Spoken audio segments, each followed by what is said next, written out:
नमो भगवते वासुदेवाय नमः। हेलो फ्रेंड्स, राधे राधे, जय श्री कृष्णा। मैं सॉफ्टी सिंह आपके अपने यूट्यूब चैनल माई सिर्फ साधना में आप सभी का हार्दिक स्वागत करती हूँ। कैसे हैं आप सब? आशा करती हूँ आप सब अच्छे होंगे, स्वस्थ होंगे। राधा रानी की कृपा आप सब पर सदा सर्वदा बनी रहे। फ्रेंड्स, आज की वीडियो में मैं आपके लिए पुरुषोत्तम मास के कृष्ण पक्ष में आने वाली एकादशी परमा एकादशी के बारे में जानकारी लेकर आई हूँ। एकादशी तिथि कब शुरू हो रही है, कब समाप्त हो रही है, व्रत हमें कब धारण करना है और एकादशी व्रत के पारण का सुमुहूर्त क्या होगा, और एकादशी व्रत की कहानी, परमा एकादशी व्रत की कहानी और एकादशी माता की कहानी भी आप आज की वीडियो में सुनने वाले हैं। तो बहुत महत्वपूर्ण है वीडियो, पूरा अवश्य देखिएगा बिना स्किप किए हुए। और वीडियो पसंद आए तो उसे लाइक, शेयर और मेरे चैनल को सब्सक्राइब अवश्य करिएगा। तो चलिए बिना देरी किए हुए वीडियो शुरू करते हैं। फ्रेंड्स, सनातन धर्म में एकादशी तिथि को भगवान श्री हरि विष्णु की आराधना के लिए अत्यंत पवित्र और पुण्यदायी माना गया है।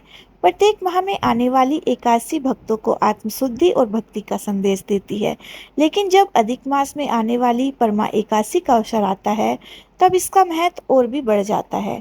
यह दुर्लभ एकादशी लगभग 3 वर्ष में एक बार आती है, इसलिए इसे अत्यंत विशेष और कल्याणकारी माना गया है।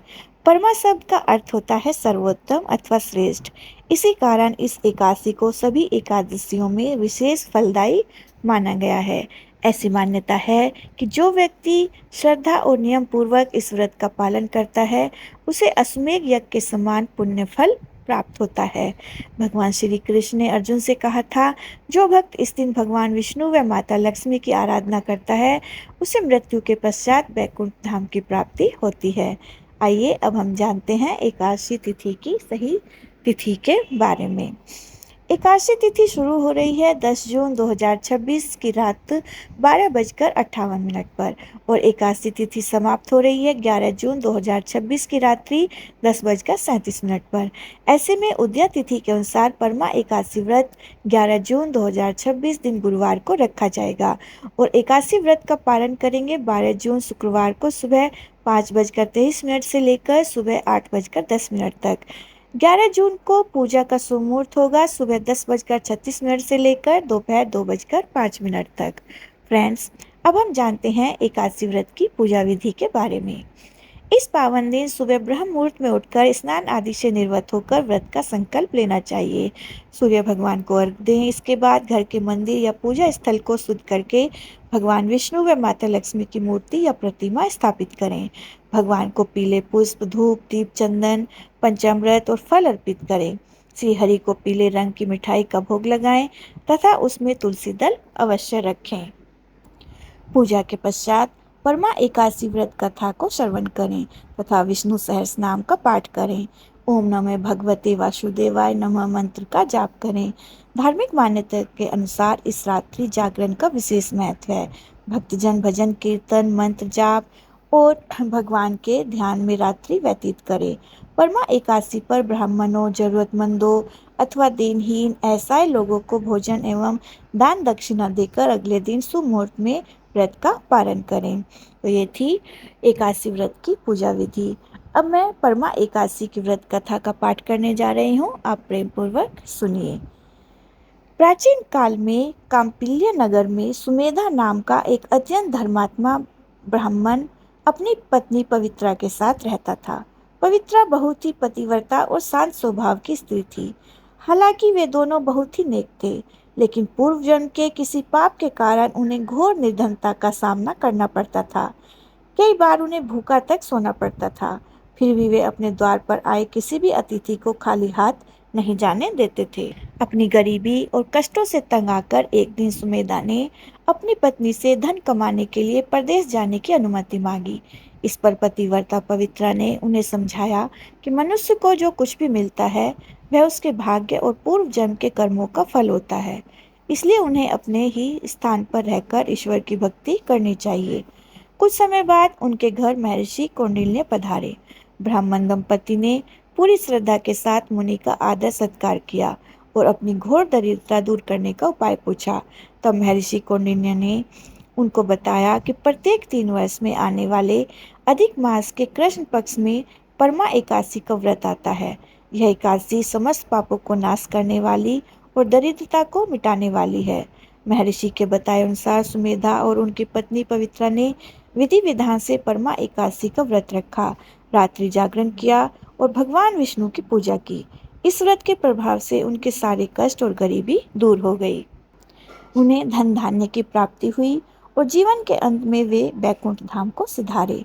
पौराणिक मान्यताओं के अनुसार स्वयं धन के देवता कुबेर और सत्यवादी राजा हरिश्चंद्र ने भी इस व्रत का पालन करके अपना खोया हुआ वैभव और कृपा प्राप्त की थी। परमा एकादशी का व्रत रखने से अश्वमेध यज्ञ के समान पुण्य फल की प्राप्ति होती है। तो ये थी परमा एकादशी की व्रत कथा। हे विष्णु भगवान, जैसा आपने सुमेधा और पवित्रा के कष्टों और दरिद्रता को दूर किया, वैसे ही हम सब के कष्टों और दरिद्रता को दूर करना, सब पर अपनी कृपा बनाए रखना। बोलिए विष्णु भगवान की जय, लक्ष्मी माता की जय। और अब हम सुनेंगे एकादशी माता की कहानी। मूर नाम का एक दैत्य था। रावण और कंस की तरह वह भी बड़ा आतंक मचाता था। स्वर्ग में देवों से ही सभी को पीड़ा देता था। सब लोग उससे परेशान होकर श्रीमन नारायण की शरण में गए। भगवान ने कहा, मैं उन्हें संभालता हूँ, चिंता मत करो। भगवान मूर के साथ युद्ध करने लगे, लेकिन अपनी सारी शारीरिक शक्ति लगाकर भी भगवान कुछ नहीं कर सके। भगवान को युद्ध के मैदान से पलायन करना पड़ा। वे हिमालय की एक गुफा में छिप गए। मूर भी उनका पीछा करता हुआ वहां पहुंच गया। भगवान ने ध्यान करना शुरू किया और उनके मन से एक शक्ति उत्पन्न हुई, उनकी मानसिक शक्ति। इस शक्ति ने बाहर आकर मूर को अपनी तलवार से मार डाला। हम जानते हैं कि शरीर में 10 इंद्रियां हैं, 5 ज्ञानेंद्रियां और 5 कर्मेंद्रियां। 11वीं इंद्रिय है मन। संस्कृत में एकादशी का अर्थ है 11, जो कि है देवी। उनके मन भगवान की 11वीं इंद्रिय से निकली थी, इसलिए भगवान ने इन्हें एकादशी के नाम से पुकारा।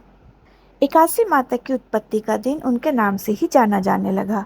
माता एकादशी के अंतिम चरण के दौरान उत्पन्न हुई थी, इसे जयंती कहते हैं। और उन्होंने द्वादशी के पहले चरण के दौरान दैत्य को मार डाला था, इसे स्मृति कहते हैं। एकादशी के दिन भोजन क्यों नहीं करना चाहिए? भगवान ने घोषणा की कि एकादशी के दौरान देवी के इस महान कार्य के कारण पूरे जगत में कोई भी पाप नहीं रहेगा।